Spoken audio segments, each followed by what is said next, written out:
جی اب فرمائیے. جی سر، سوال ہے کہ یہ غلط دیکھنا اور برا دیکھنا، اس کی مطلب یہ سمجھنا ہے سر کہ ایک طرف غلط دیکھنا اور برا دیکھیں نا، ہمارے جی قرآن کی تعلیمات کے مطابق ہم نے کسی چیز کو برا نہیں دیکھنا. روحانیت کی تعلیمات یہ ہیں کہ کسی چیز کو برا نہیں دیکھنا، کیونکہ اللہ نے ہر چیز تخلیق کی ہے. اس کا ریزن جی بالکل کہ اللہ نے ہر چیز کو تخلیق کی ہے. میں اس کی تخلیق کی ہوئی کسی چیز کو برا یا اچھا کہنے والا کون ہوتا ہوں؟ بالکل. غور کریں، جب ہم کسی چیز کو برا کہتے ہیں تو اصل میں ہم ڈیناؤنس کر رہے ہیں اللہ کے اس کو کریٹ کرنے کو، یعنی کہ اللہ نے اس کو تخلیق کیا اور ہم برا کہہ رہے ہیں. ارے بھائی ہماری مجال تو دیکھو، غور کریں ذرا کتنا بڑا فرق ہے.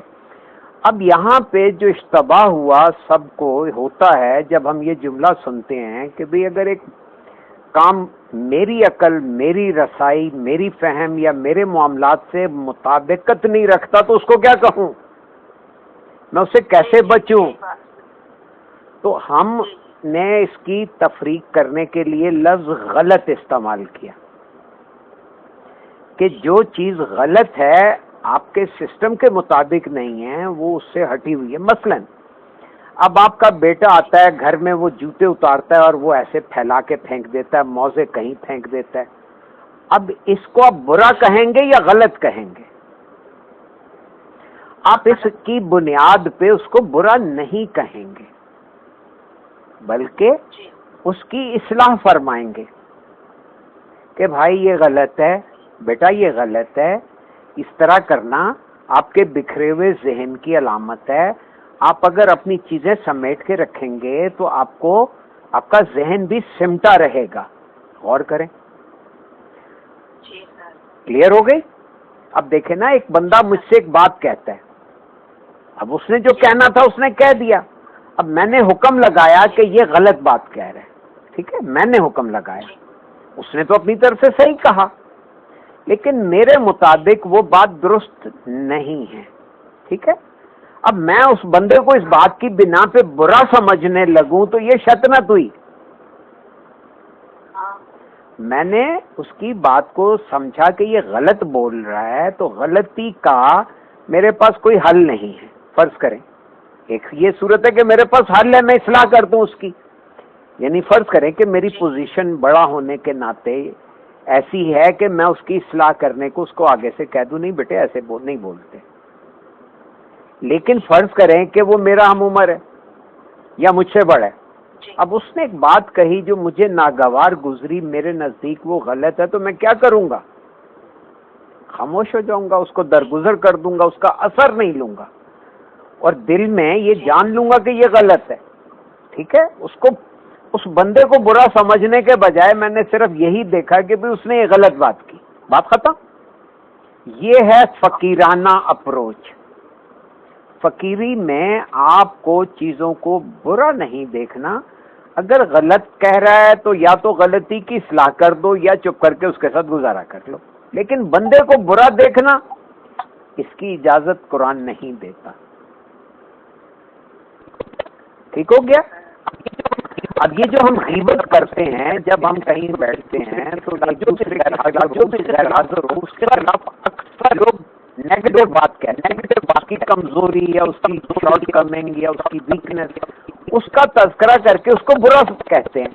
اس کو بیک بائٹنگ کہا ہے اور اللہ نے اس کی مثال کیا دی ہے کہ یہ ایسے ہے جیسے آپ مردہ بھائی کا گوشت کھا رہے ہیں. غور کریں. برا سمجھنا، یاد ہے میں نے عرض کیا تھا کہ دیکھیں ایک چیز ہے رحمانیت اور ایک چیز ہے شیطنت. رحمانیت کیا ہے؟ محبت. رحمانیت کیا ہے؟ تعمیر. رحمانیت کیا ہے؟ اجتماعیت. یعنی اگر آپ کے افکار میں محبت ہے، تعمیر ہے اور اجتماعیت ہے، یعنی سب کے لیے ہے، سب کا بھلا، سب کی خیر، ٹھیک ہے، تو اس کے برعکس، محبت کے برعکس کیا جذبہ ہے؟ وہ ہے نفرت. اب نفرت کی شکلیں ہیں. نفرت اصل میں بیس کرتی ہے برا لگنے پہ، لائکنگ اور ڈس لائکنگ.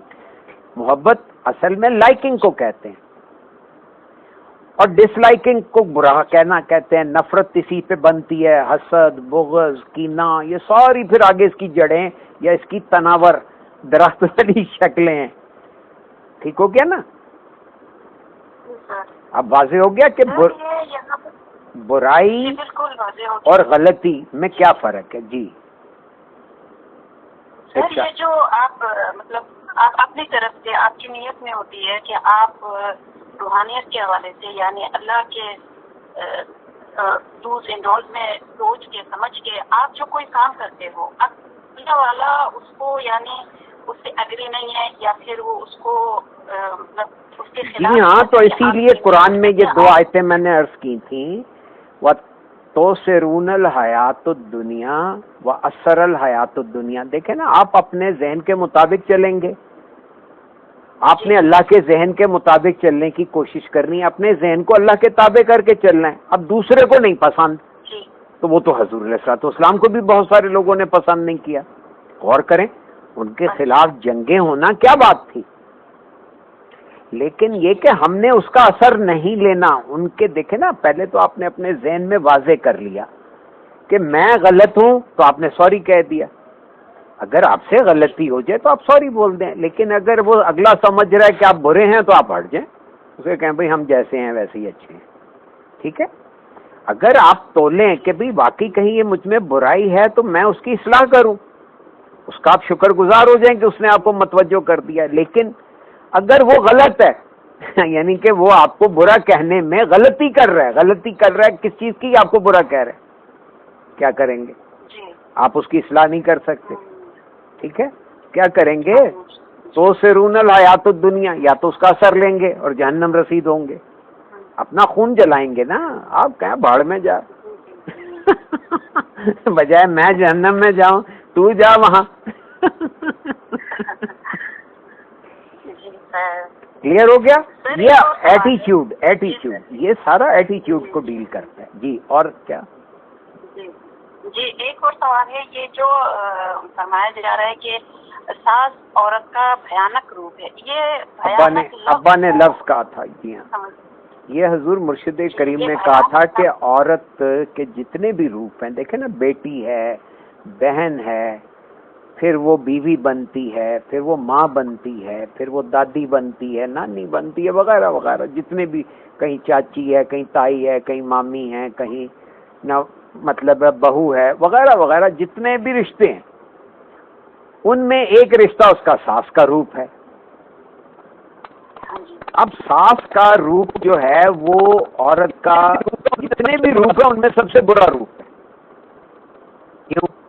کیونکہ وہ وہاں پہ ملکیت آ جاتا ہے، وہ ایک طرف کمپلیکس ہے نا کہ جی میرا بیٹا اس نے چھین لیا، تو اب اس کی اپروچ نیگیٹو ہو جاتی ہے. یہاں سے وہ بیٹے کو اپنی ملکیت سمجھتی ہے اور بہو کو اپنا دشمن. ٹھیک ہو گیا؟ یہاں سے اس کا سارا روپ گڑبڑ ہو گیا. ٹھیک ہو گیا؟ ہاں جی، کیونکہ وہ پھر کیا کرتی ہیں، خلاف باتیں کرتے ہیں ایک دوسرے کے. اس کو بہو کی ہر بات ہی بری لگ رہی ہوتی ہے، اور برا لگنا شیطنت ہے. شیطنت کو اپنا لیا، یہ والی بات. جی کلیئر ہو گئی بات؟ یس سر. اس کا بڑا آسان طریقہ یہی ہے اس روپ کو بھیانک سے بہتر بنانے کا، کہ آپ اس کو بیٹی سمجھیں. آپ اس کو دیکھو نا، آپ کی بیٹی بھی تو مستیاں کرتی ہے نا، اس نے کر لی تو کیا ہوا؟ بالکل. بس اسے بھی اگر آپ بیٹی کا مقام دیں گے تو وہ لازماً آپ کو ماں کا مقام دینے کی پابند ہو جائے گی، قانون ہے. اگر آپ ایک کو بچہ سمجھتے ہیں تو دوسرا باپ تو نہیں بن سکتا. ٹھیک ہو گیا نا؟ یہ چیز بہت ضروری ہے سر. ہاں، یہ چیز بہت مشکل. چلیں، بہرحال آپ نے بہت اچھا کیا کہ اس موضوع پہ بات فرمائی، اور میرے جو ذہن میں تھی وہ میں نے عرض کر دی. کرم کیا. تھینک یو سو مچ سر. جی اور کوئی سوال؟ جی سر میرا ایک سوال ہے، میں کروں؟ جی ارشاد. جی سر میرا سوال ہے یہ بڑی خبر کے بارے میں، سورہ نبا میں جو آپ نے بتایا یہ بڑی خبر جو ہے اس کے اندر تخلیقی نظام کے بارے میں ہے. جی ہاں تو وہ دنیا میں جتنی بھی تخلیق ہو رہی ہے سب بالکل. کچھ وہ سب ایک بڑی خبر ہے. جی یعنی دیکھیں دنیا کیا کیوں بنی، کیسے بنی اور اس کا انجام کیا ہوگا، یہ ہے بڑی خبر. دیکھیں نا سب سے بڑی بات جس پہ ہم لوگ آپس میں الجھے ہوئے ہیں یا اپنے ذہنوں میں ہم کلیئر نہیں ہیں یا ہمارے ذہنوں میں جو کھچڑیاں پکتی ہیں وہ یہ کہ کیوں بنی دنیا، کیسے بنی دنیا، اس کا انجام کیا ہوگا. یہ 3 سوال ہیں. تو یہ ساری کی ساری باتیں اس صورت میں اللہ نے بیان کر دی کہ یوں بنی، تمہیں یوں بنایا اور یہ مقصد ہے اس دنیا کو بنانے کا. بات ختم. ذہن کو مقصد کی طرف لے گئے نا کہ اصل خبر تو یہ ہے کہ کیسے بنایا. اچھا یہاں پہ میں ایک بات آپ سب کے خوشخبری کے طور پہ سنا دیتا ہوں کہ عاصم میرا بیٹا پرسوں چوتھ گیا تھا ابا سے ملنے، تو حضور مرشد کریم نے جملہ جو ارشاد فرمایا، اس سے پوچھا آپ کے ابو کیسے ہیں، اس نے کہا جی کہ وہ آپ کو بہت سلام کہہ رہے تھے اور آپ سے دعاؤں کی درخواست کر رہے تھے. تو اس پہ وہ حضور مرشد کریم نے فرمایا ارے سنا ہے وہ تو بڑے لیکچر ویکچر دے رہے ہیں.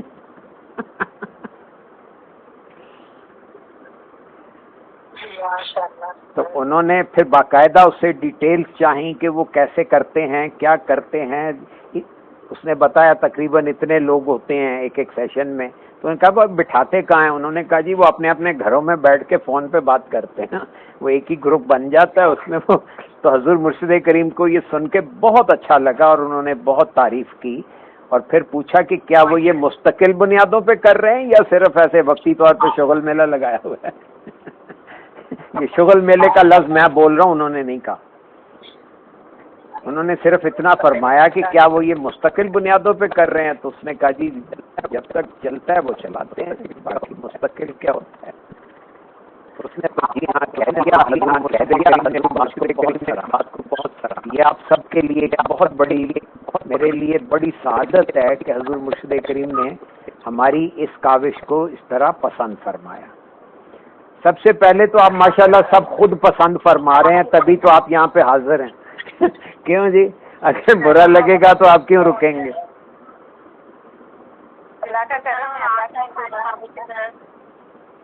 جی آپ کی ساری محنت ہے. نہیں یہ سب آپ کی محبت ہے، سب آپ کی طلب ہے. دیکھیں نا اگر آپ جستجو نہ کرتے، اب یہ شازیہ نے جتنا مطلب ہے اصرار کر کے یہ گروپ بنایا اور جس طرح سے اس نے اپنے بچوں کو، اپنی بہن کو، بھابھی کو، بچوں کو، سب کو شامل کیا، تو یہ سب کس کا طلب ہے؟ یہ آپ لوگوں کی طلب ہے. اس کا انتظام مرشد کریم نے کر دیا کہ میرے ذریعے آپ کے سوالوں کے جواب آپ تک پہنچ رہے ہیں. ٹھیک ہے نا جی؟ تو میں تو اس کا کریڈٹ شازیہ کو دیتا ہوں کہ جنہوں نے یہ گروپ بنایا.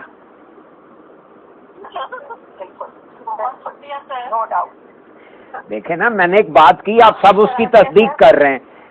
ہاں یا نہیں؟ تصدیق کرنے پہ مجبور ہے کیونکہ واقعی ایسا ہی تو ہے. جی چلیں let's get back to our question answer session. کیونکہ یہ خوشخبری مجھ سے ہضم نہیں ہو رہی تھی، میں نے کہا کہ میں سب کو بتاؤں کیونکہ میں نے تو نہیں بتایا تھا ابا کو اور موقع نہیں ملا، بات وہاں پہ میں گیا نہیں. تو بہرحال فون پہ بات ہوتی تھی تو یہ باتیں کرنے کی میں نہیں سمجھتا تھا، تو اس لیے تو وہ عاصم کے ذریعے انہوں نے میسج بھیج دیا کہ شاباش یو آر ڈوئنگ ویل.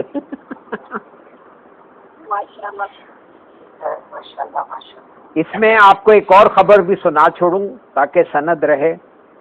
جب نیاز بھائی کو ابا نے خلیفہ مجاز مقرر کیا تو وہ جب پشاور آئے تو عاصم میرے بیٹے سے جب ملے، وہ گیا ملنے ان سے، تو اس کا چہرہ دونوں ہاتھوں میں پکڑ کے ایسے پیار سے ہلا کے کہنے لگے اپنے ابو کو کہنا کہ وہ جو کر رہے ہیں اس پہ ڈٹے رہیں، کرتے رہیں، کسی کی پرواہ نہ کریں. میں نے کہا جی دیکھیں یہ سب اللہ کے انعامات ہیں. اس اور انسان کرتا کہیں اور ہے اور اس کو اس کا ریوارڈ مل جاتا ہے. اللہ نہیں, لوگ اس سے بینیفٹ پاتے. ٹھیک ہے, اس نے اس میں اپنی عقل کا استعمال کیا اور اس کو پیسہ کمانے کے لیے استعمال کیا.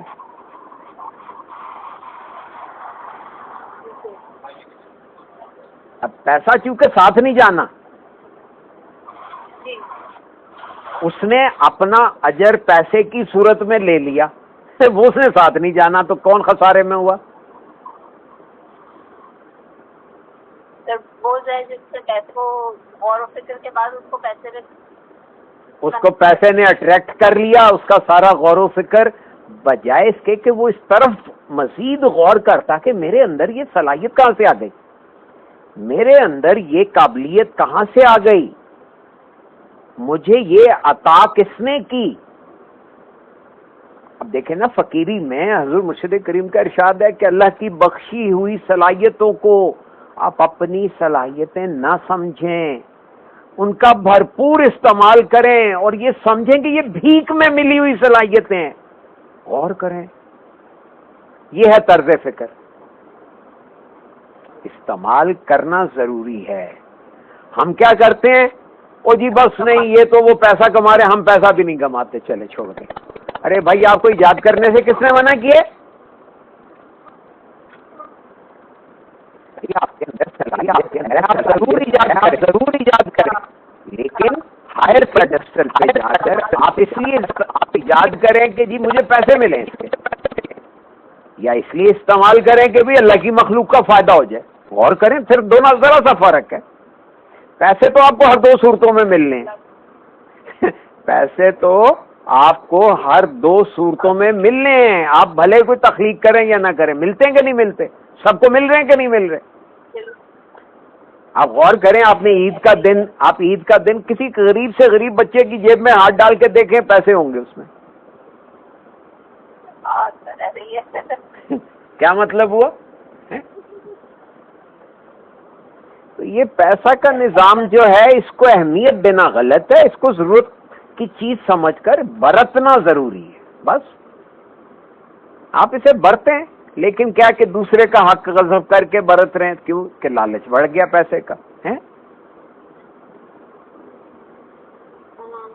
یہ ساری باتیں اس میں اللہ رب کریم ارشاد فرما رہے ہیں. ہم نے کبھی پہلے غور نہیں کیا, اس لیے کہ ہم صرف عربی پڑھتے تھے, کبھی اس کے مفاہیم پہ توجہ نہیں گئی تھی ہماری. اب آپ کی توجہ گئی تو دیکھیں کتنا قیمتی سوال نکلا.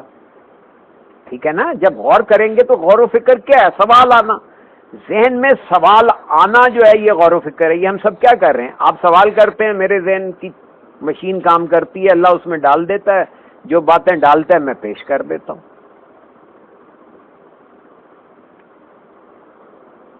ابا نے بھی یہی فرمایا کہ بھی اللہ ہی ذہن میں خیال ڈالتا ہے. اب یہ جو خیال آنا, اب شازیہ کو خیال آنا کہ بھی سر سے سوال جواب کا سیشن ہونا چاہیے, تو یہ اللہ کی طرف سے تھا, اس نے ریسیو کیا, ہم نے سر جھکا دیا, ہم نے کہا بھی اللہ کی طرف سے خیال ہے, بڑی اچھی بات ہے, غور کریں.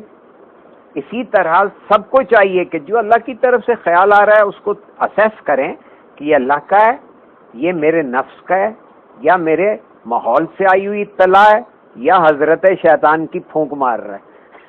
ٹھیک ہے, کہ ماری ہوئی پھونک ہے. بس اس کو آئیڈینٹیفائی کرتے جائیں اور اپنا یا بچتے جائیں یا کھیلتے جائیں. ٹھیک ہو گیا؟ تھینک یو جی, تھینک یو سر, میرا سوال ہو گیا. کوئی اور اگر بھی پوچھنا چاہے تو جی. السلام علیکم سر. جی وعلیکم السلام. سر میرا کوشچن سورہ نبا کی آیت 22 سے ہے, لطاغینا مآبا, اس میں سے طغا اور سرکشی کے بارے میں بتایا ہوا ہے. تو سر بیسکلی طغا سے کیا مراد ہے؟ فرض کریں کہ آپ ایک سڑک پہ جا رہے ہیں, ٹھیک ہے, جی سڑک پہ سائڈ پہ یلو لائن لگی ہوتی ہے. جی. اگر آپ گاڑی یلو لائن سے نیچے اتار کے چلائیں گے تو کیا ہوگا, گاڑی کو نقصان ہوگا کہ نہیں؟ جی سر. یا وہاں جو پیڈسٹرین جا رہے ہیں ان کو نقصان ہو سکتا ہے, کیونکہ یلو از انڈیکیٹر. ٹھیک ہے, تو جب آپ یلو لائن کراس کرتے ہیں تو یہ آپ تغا کر رہے ہیں. تغا کیے، یہ بڑی اچھی خوبصورت مثال ہے یا تصویر بن جاتی ہے کہ God has suggested a path, God has suggested a way. ٹھیک ہو گیا؟ جی سر. جب اللہ رب کریم نے ایک راستہ طے کر دیا یا بتا دیا، اس راستے سے ہٹ کے چلنا تغا ہے.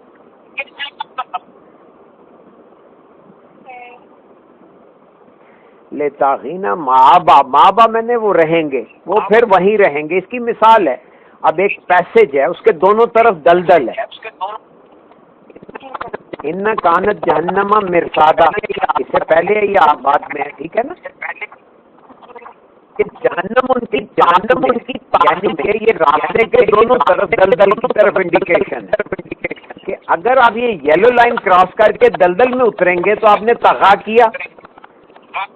اب دلدل میں آپ کے پیر پھنس گئے کیونکہ دلدل کی ساخت ایسی ہے کہ وہ جکڑ لیتی ہے، تو اس لیے آپ وہیں پھنسے رہیں گے، مابا اسی میں رہیں گے. جو تغا کریں گے وہ اس میں رہیں گے. ٹھیک ہو گیا؟ جی سر.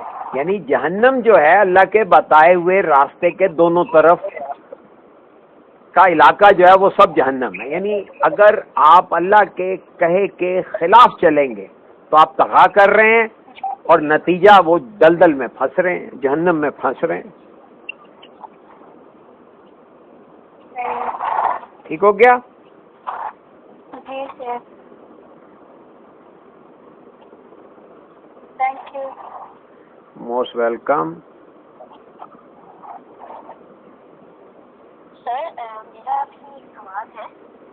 سورہ نبا کا آیت نمبر 10 وجعلنا اللیل لباسا، اس میں آپ نے کہا کہ رات کے حواس، خواب کے حواس انسانی روح کے لباس ہیں، تو آپ پلیز سے ایکسپلین کر دیں گے تھوڑا؟ جی جی، لباس کسے کہتے ہیں؟ لباس کا اصل کام، اصل فنکشن کیا ہے؟ To protect you from the effects of the weather. Yes یا نو؟ جی.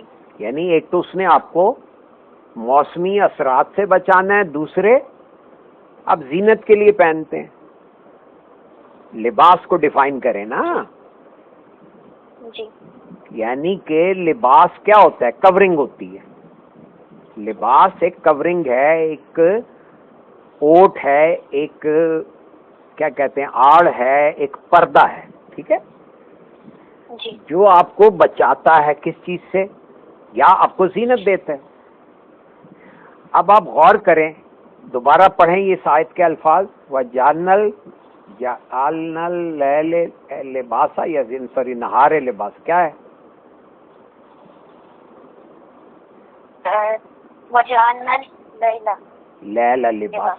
اب رات میں کیا ہوتا ہے؟ آپ کی جو لاشعور ہے وہ بظاہر آپ کا جسم سو جاتا ہے، بظاہر آپ کا جسم سو گیا، پردہ آ گیا ایک طرح کا آپ کے شعور کے اوپر.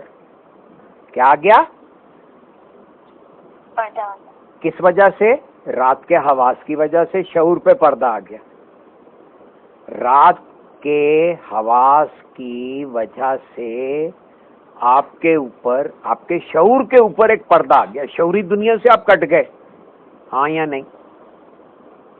جی. بس یہ اس کا مطلب ہے. ٹھیک ہے سر. سر ایک اور کوشچن تھا. جی ارشاد. ان جہنم کانت مرصادا. جی میں نبا سے ہی ہوں. ابھی میں نے اسی کی جی جی جی تو مجھے ایک کانسیپٹ ہے کہ آپ نے جیسے کہا جہنم پچھتاوا ہے، تو کیونکہ ہمارے لیے کانسیپٹ ڈفرینٹ ہے جہنم کا جو ہمیں بتایا جاتا ہے، جو ہم نے سنا ہے ہمیشہ سے. جی جی تو آپ تھوڑا سا یہ ڈیفائن کر دیں گے؟ جی دیکھیں پچھتاوا کسے کہتے ہیں؟ کبھی آپ پچھتائیں کسی بات پہ؟ جی. کیا ہوتا ہے؟ اندر سے بندہ جل رہا ہوتا ہے کہ یہ میں نے کیوں کیا. جی. اس کو جلن ہی کہیں گے نا. جی. پچھتاوا ایک آگ ہی کی طرح تو جلا رہا ہے. ہاں یا نہیں؟ جی سر. جب ہم دیکھیں نا، جب آپ نے طغا کیا یعنی آپ راستے سے وہ یلو لائن کراس کر کے دلدل میں اتر گئے، ایمانداری سے بتائیں آپ کون سی کیفیت میں ہوں، پچھتاوے کی یا کہ خوشی کی؟ پچھتاوے کہ یار میں کاش نہ ہی چھوڑتا. کیا کہا؟ یا لیتنی کنت ترابا، اے کاش. کیا کہا؟ یا لیتنی، یعنی پچھتاوے کا اظہار. اللہ خود کہہ رہا ہے، میں اپنے پاس سے نہیں کوئی مطلب بتا رہا، لیکن چونکہ آپ نے ہمیشہ ادھوری بات سنی، مطلب کہنے والے نے جو بات کہی اس نے ادھوری کہی، آپ نے اس کا بھی آدھے کو آدھا سمجھا، اس ادھوری کا بھی ادھورا سمجھا، پھر جو سمجھا اس پہ غور و فکر نہیں کیا. نتیجہ ظاہر ہے کہ وہ جب کوئی گہری بات آپ کو عرض کی گئی، آپ کے سامنے آئی، تو آپ کا ذہن دونوں کو ٹیلی نہیں کر پا رہا. تو میں نے آپ کو مثال سے وضاحت عرض کر دی کہ پچھتاوا کہتے کسے ہیں؟ اندر ایک چیز جل رہا ہے نا، بندہ جل رہا ہے، کاش یہ میں نہ کرتا. فرض کریں میں چوری کر رہا ہوں اور پکڑا گیا، جی ایمانداری سے بتائیں اب میری کیا حیثیت رہی، میری کیا اوقات رہی آپ کی نظر میں، اور میرے اندر کیا ہوگا؟ آپ کی نظروں سے گرنے کے بعد میرے اندر کیا ہوگا؟ کاش یہ میں نہ کرتا، یا لیتنی کنت ترابا، کاش میں تو مٹی ہی رہتا. یہ آپ کا فریاد آئے گی. تو کس چیز کی فریاد ہے؟ پچھتاوے کی یا نہیں؟ پچھتاوے کی. تو جہنم بھی ایک کیفیت ہے، جنت بھی ایک کیفیت ہے. نزلہ، یہ کون سی سورت ہم نے پڑھی تھی؟ میرا خیال ہے سورہ کہف میں تھا نا؟ کہف میں سر. جی کیا تھا کہ یہ جہنم بھی نزلہ یعنی کہ نزول کرتی ہے، نازل کی جاتی ہے. اب جہنم نازل کی جاتی ہے کیا مطلب؟ وہ میرے اندر ہے، وہ ایک کیفیت ہے. ہم نے اس کا ایک سین بنایا ہوا ہے، ایک مقام کا تعین کر کے اس کو ایک سین بنا کر اسے ڈر رہے ہیں. حالانکہ ایک چیز سے وارن کیا جا رہا ہے کہ آپ اسے بچیں. یعنی دیکھو نا، اگر میں چوری کرنے سے پہلے سوچ لوں کہ یار اگر میں پکڑا گیا تو مجھے پچھتانا پڑے گا، میں اس پچھتاوے کی آگ سے ڈرتا ہوں، تو میں نہیں کرتا. تو بتائیے اب ہم جہنم میں ڈالے جائیں گے، وہ بھائی اس میں گے وے کچھ نہیں ہے، یہ بس یہیں پہ ہے. آپ نے اگر پچھتاوا ہوا تو آپ جہنم میں. اب اگر آپ کہنے جی میں تو ڈھیٹ بن گیا تو یہ بچاؤ کا طریقہ تو نہیں ہے، کیونکہ ضمیر تو اندر سے کچوکے لگا رہا ہے نا.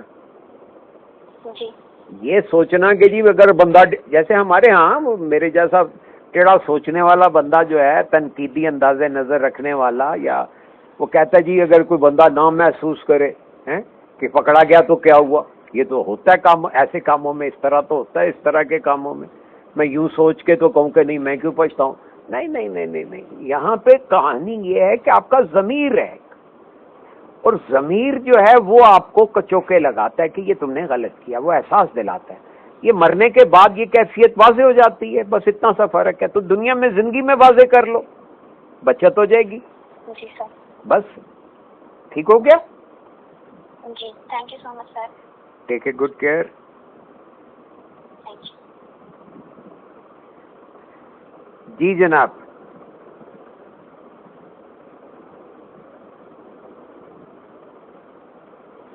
السلام علیکم سر. جی وعلیکم السلام. سر میرا سوال ہے کہ میں اور انا کا فرق. سر یہ کوئی فرق نہیں ہے، میں اور انا. میں اور انا ایک ہی. ہمارے ہاں انا کہتے ہیں وہ بیبی سٹر کو. بیبی سٹر ہوتا ہے نا، یا ہوتی ہے جو خاتون بچوں کی دیکھ بھال کرے، اسے انا کہتے ہیں. میں اور انا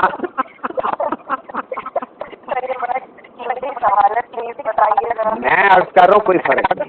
میں نے اس قیمتی کا جواب اس سے زیادہ قیمتی عرض کیا. کیا کوئی فرق نہیں؟ جس چیز کو آپ میں کہتے ہیں یہی انا ہے، یہی ذات ہے. اسی کو نفس کہا گیا، اسی کو حضور علیہ الصلوۃ والسلام نے نفس کہا ہے، اسی کو قرآن نے حبل الورید کہا ہے. دیکھیں میں نے ایک ہی چیز کے کتنے نام بتائے. تاج الدین بابا اولیاء نے اس کو انا کہا ہے، حضور کلندر بابا اولیاء نے اسی کو انا کہا ہے.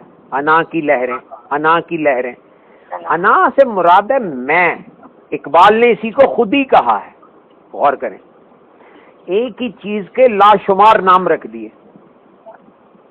ٹھیک ہو گیا؟ جی سر. دیکھیں نا, یہ میری بات کون سن رہا ہے؟ میں کون ہے؟ آپ کی ذات. میں کون ہے؟ آپ کی انا.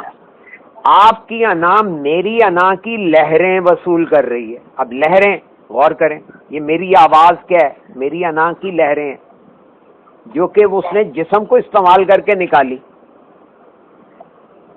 اب انا جو ہے وہ اس جسم کی محتاج بن کر آواز کے ذریعے لہریں منتقل کرے, یا اس جسم کے بغیر اپنے تھاٹ کی لہروں کو آپ تک پہنچا دے. یہ انا کی دسترس میں. اس کی ایک مثال آپ نے کلندر شعور میں پڑھی کہ تاج الدین بابا اولیاء پہاڑ پہ چڑھتے چلے گئے اور کہا بھی یہاں شیر آئے گا, جس کو شیر سے ڈر لگتا ہے وہ جائے, باقی بے شک کہیں ادھر ادھر ہو کے چھپ جاؤ. ٹھیک ہے؟ اور خود لمبی لمبی گھاس پہ لمبے ہو کے لیٹ گئے, سو گئے, باقاعدہ سو گئے. ان کے ذہن میں شیر کا کوئی خوف تھا؟ شیر بڑی عقیدت اور احترام سے قدم بقدم چلتا ہوا ان کے پاس آتا ہے اور ان کے پیروں کو زبان سے چاٹتا ہے. اس کے بعد کیا ہوتا ہے؟ وہ اٹھ جاتے ہیں, بیدار ہوتے ہیں, اسے دیکھ کے اس کے سر پہ ہاتھ پھیرتے ہیں, کہتے ہیں بہت اچھا ہوا تو آ گیا ہے, تجھے دیکھ کے اچھا لگا, اب تو تندرست ہے. گویا ان کو اس کی بیماری کا بھی پتا تھا, اس کا علاج کیا ہوگا انہوں نے, تبھی تو شیر ان کو جانتا تھا, تبھی تو ان کے قدم بوسی کے لیے حاضر ہوا تھا ان کے سامنے. تو یہ سب کیا تھا؟ ان کے درمیان انا کی لہریں کام کر رہی تھی. ہم اور آپ انا کی لہروں کو چونکہ بذریعہ اس جسم استعمال کرتے ہیں اور جسم کو اولیت دیے ہوئے ہیں, اس لیے ہمیں انا کی سمجھ نہیں آ پا رہی. اب واضح ہوگی بات کہ انا جو ہے وہی تو ہے جو اس جسم کو چلا رہی ہے, وہ روح کے ذریعے چلا رہی ہے. روح کیا ہے؟ روح وہ انرجی ہے جسے انا کام لے رہی ہے. پھر آگے روح اور انا نے مل کر ایک چیز بنائی ہے جس کو آپ نسمہ کہیں یا ذہن کہیں. یہ ذہن وہ پروسیسر ہے جو جسم کو استعمال کرتا ہے, یا میڈیم ہے جو جسم کو کنٹرول کرتا ہے. اب یہ جسمانی طور پہ, اب یہ نہار کے حواس کو استعمال کرنے کے لیے آپ کو جسم چاہیے.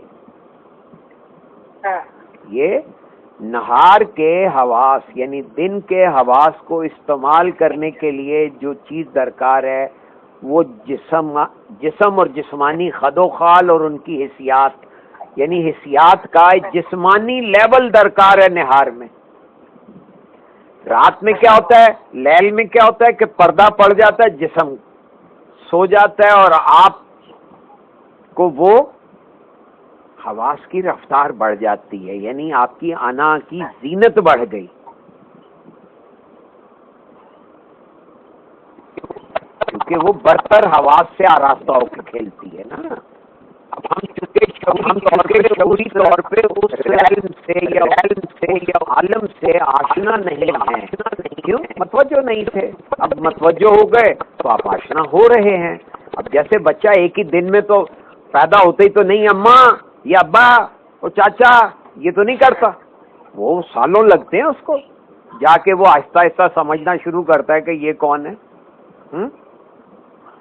بھائی 4-5 سال کا ہونے کے بعد اس کو یہ شعور ہوتا ہے کہ یہ میری اماں ہے, یہ میرا ابا ہے, یہ میرا دادا ہے, یہ اس بابے کی عزت کر رہے ہیں میرے اماں ابا, تو یہ بھی کوئی اہمیت رکھتا ہے. غور کریں, یعنی کافی وقت لگتا ہے. یعنی شعوری حواس کا استعمال تو جب ہم لاشعوری حواس کا استعمال کرنا سیکھیں گے تو کیا وقت نہیں لگے گا. ہم کہتے ہیں بس پہلے ہی دن 4 دن مراقبہ کیا تو کچھ ہو جائے. کیوں ہو جائے بھائی؟ ایک شعوری نظام ہے نا, شعور کو ہم نے ڈیولپ کرنا ہے, اور اتنا ڈیولپ کرنا ہے کہ آپ جاگتے میں خواب دیکھیں, یا جب آپ خواب دیکھ رہے ہو تو آپ وہاں جاگ رہے ہو, یعنی آپ کو پورا شعور ہو.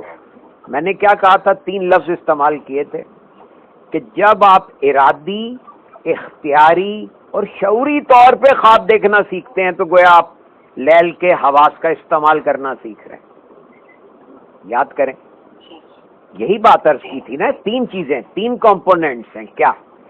ارادہ, اختیار اور شعور. اگر آپ خواب میں باشعور ہیں، اگر آپ خواب ارادے سے دیکھ رہے ہیں، اپنی مرضی کا خواب دیکھ رہے ہیں، تو یہ آپ کا اختیار ہوا. اگر آپ جاگتے میں یہ رات کے حواس طاری کر لیں تو یہ سخر لکم اللیل والنہار، اللہ نے آپ کے لیے مسخر کیا ہوا دونوں حواسوں کو.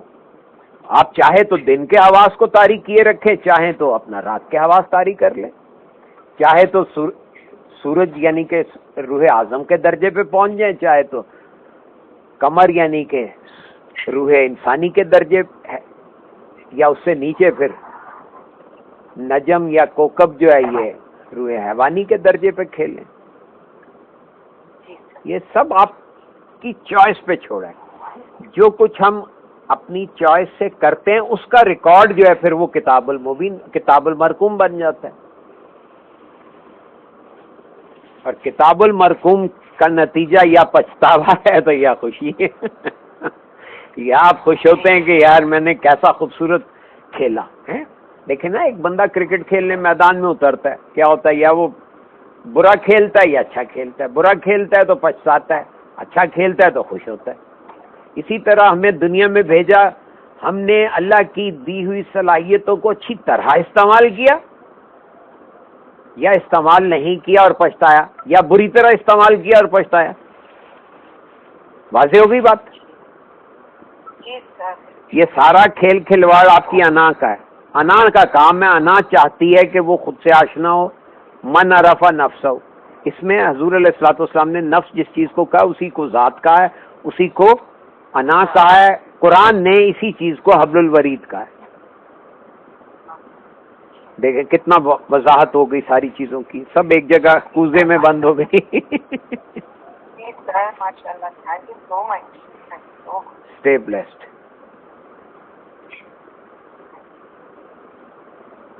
جی any one else?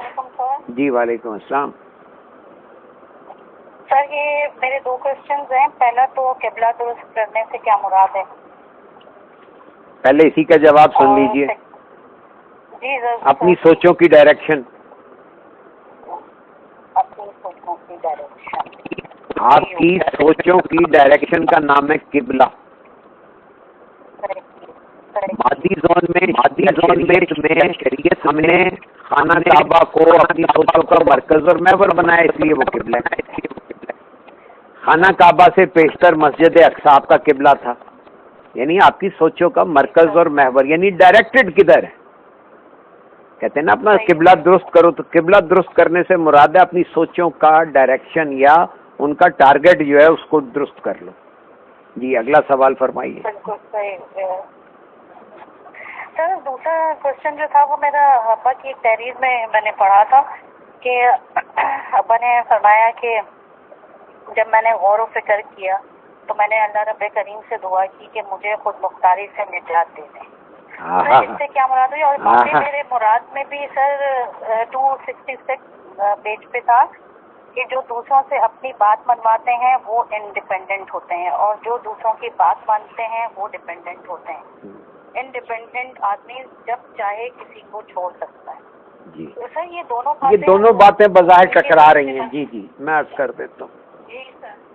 G sir please. دیکھیے اللہ کے سامنے ہمیں ڈیپینڈنٹ رہنا ہے، بالکل، اور لوگوں کے سامنے انڈیپینڈنٹ رہنا ہے. دونوں مسئلے حل ہو گئے. ہو گئے سر. بالکل ہو گئے. اللہ کے سامنے ہمیں ڈیپینڈنٹ رہنا ہے، اللہ پہ ڈیپینڈنٹ رہنا ہے. صحیح ہو گیا. انڈیپینڈنٹ آدمی کیا کہا، یعنی جو لوگوں پہ سے کام لے رہا ہے یا لوگوں پہ کمانڈ کرتا ہے وہ انڈیپینڈنٹ ہے.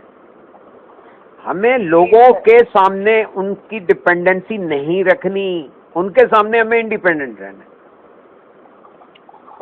یہ دونوں باتیں واضح ہیں. جب بندہ اللہ سے بات کر رہا ہے تو وہ چاہتا ہے کہ جی میں تو صرف آپ پہ ڈیپینڈنٹ رہنا چاہتا ہوں، ٹھیک ہے، مجھے اپنا آپ کے سامنے انڈیپینڈنٹ نہیں ہونا، مجھے محفوظ رکھ اس سے. اور جب مخلوق سے بات ہو تو چالو تو کیا یہ انڈیپینڈنٹ ہو گئے آپ. صحیح ہو گیا.